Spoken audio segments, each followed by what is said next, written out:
Uy, kasmon. Nandring.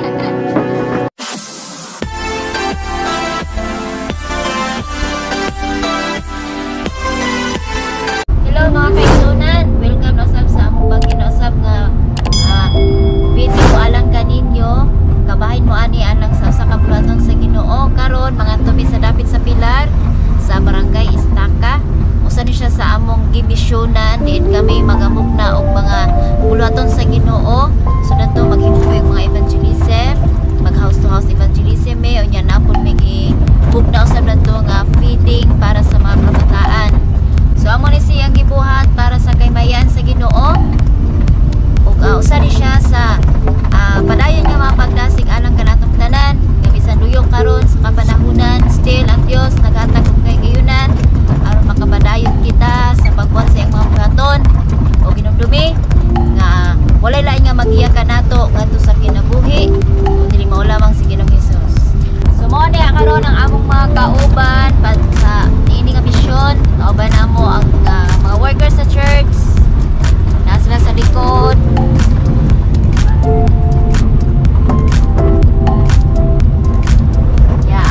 Ang brother husband, ang driver. So karon magabiyahe ni. Medyo layo-layo rin siya. Siguro kung magkay ka gikan diri sa anda padulong sa pilar mga isa ka oras. So I hope ma-bless mo aning video.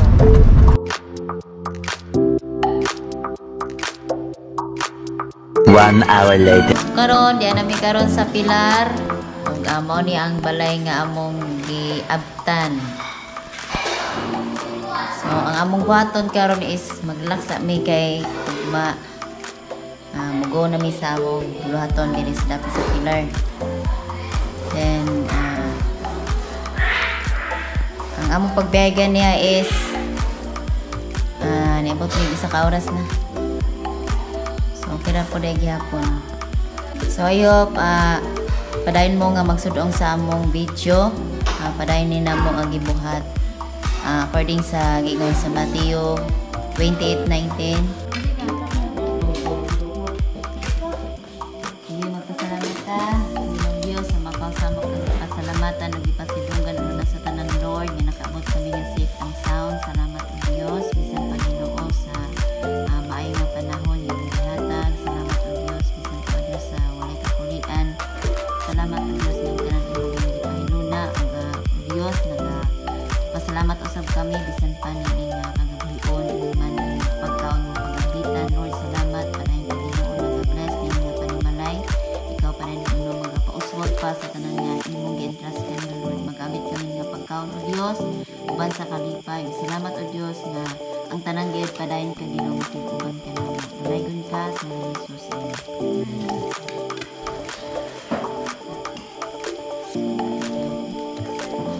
Next morning.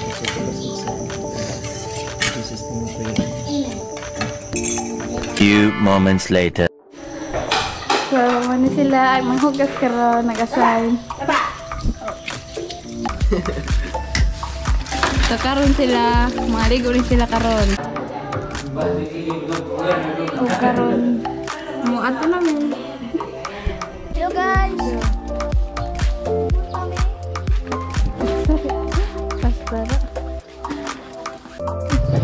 We part ways. Ada sila yung grupo. Dari po dun. So mo.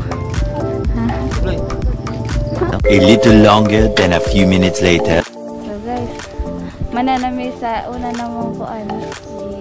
I-sharean sa pulong sa Ginoo. So atin na pa sa kadukang buwan. So, ari na punta karon sa lain ko nga mimalay. Unta magmadnyawatan gyapon ni. Dili busy.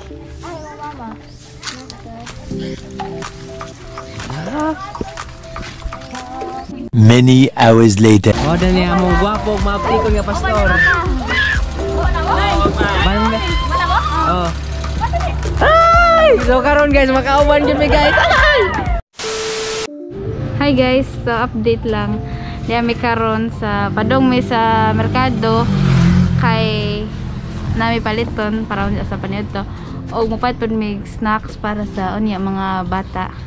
Among sharean sa Word of God. Magdala na mga kauban, ganiha sa evangelism. Ay, hi! So, kita taon niya. Bye! 15 minutes later. So guys, karon mamalit mi og snacks para sa mga bata. Sa bata. Basket. So, dara. Dara palit sa para sa mga bata snack, guys. Kare? May lahir ng at. No guys, magta sila makain.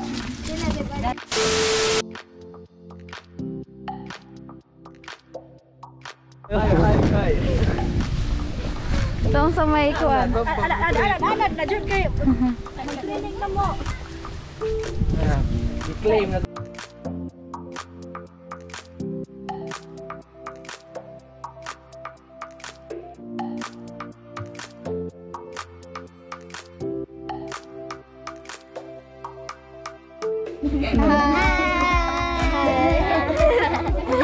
Hi. Hi.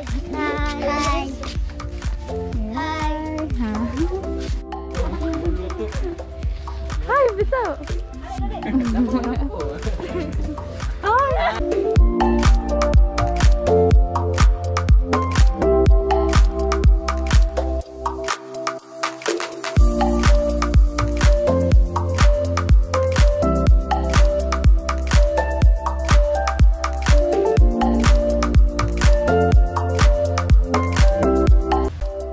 Siya kang Jesus.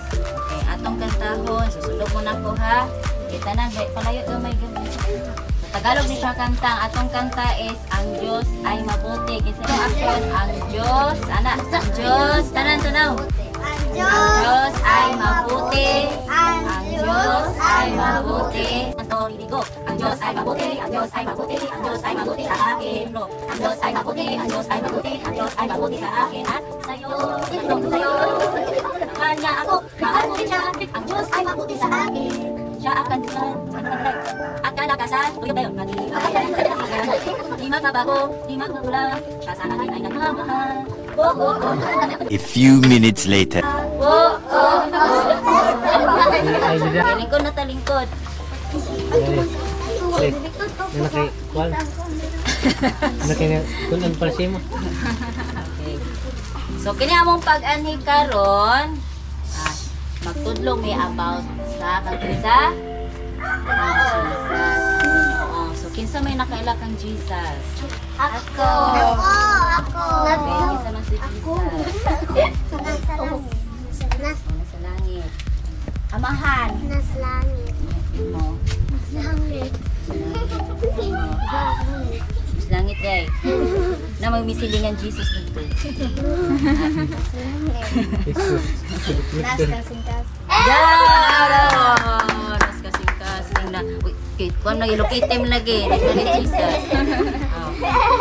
Jesus, no, asa ato siyang nailhan nga na siya sa Kasing-kasing. kasing-kasing, ang uban nasa langit.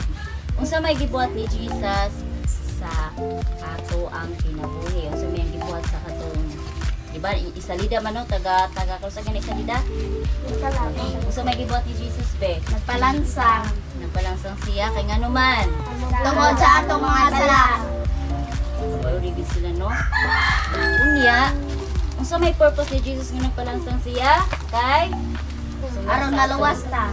aron maluwas ta. Pangutana, kinsa may nagnituo kang Jesus? Ako. So kung mutuo mo ni Jesus, so andam ba mo maminaw sa iyang isulti?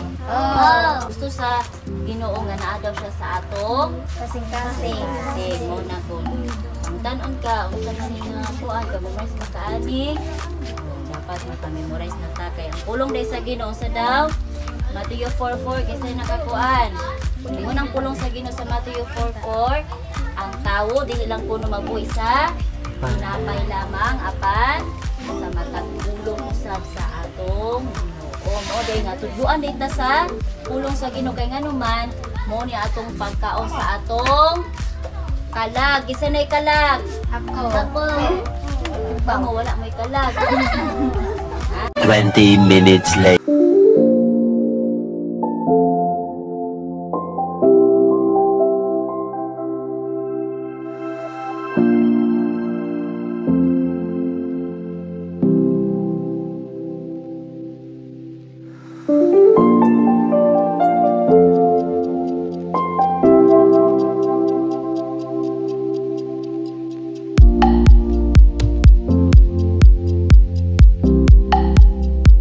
Dagan ko premyo.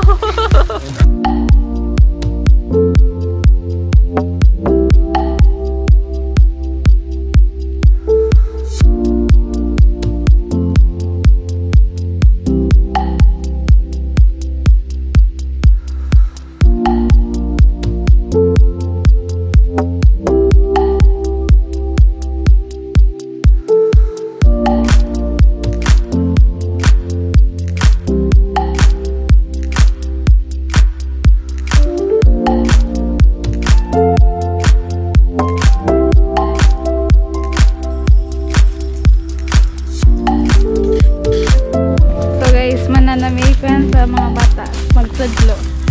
Balik na mo may sa Oh guys, tinood ka dyan na kadyo guys. Nga, nagkanjog mga bata nga.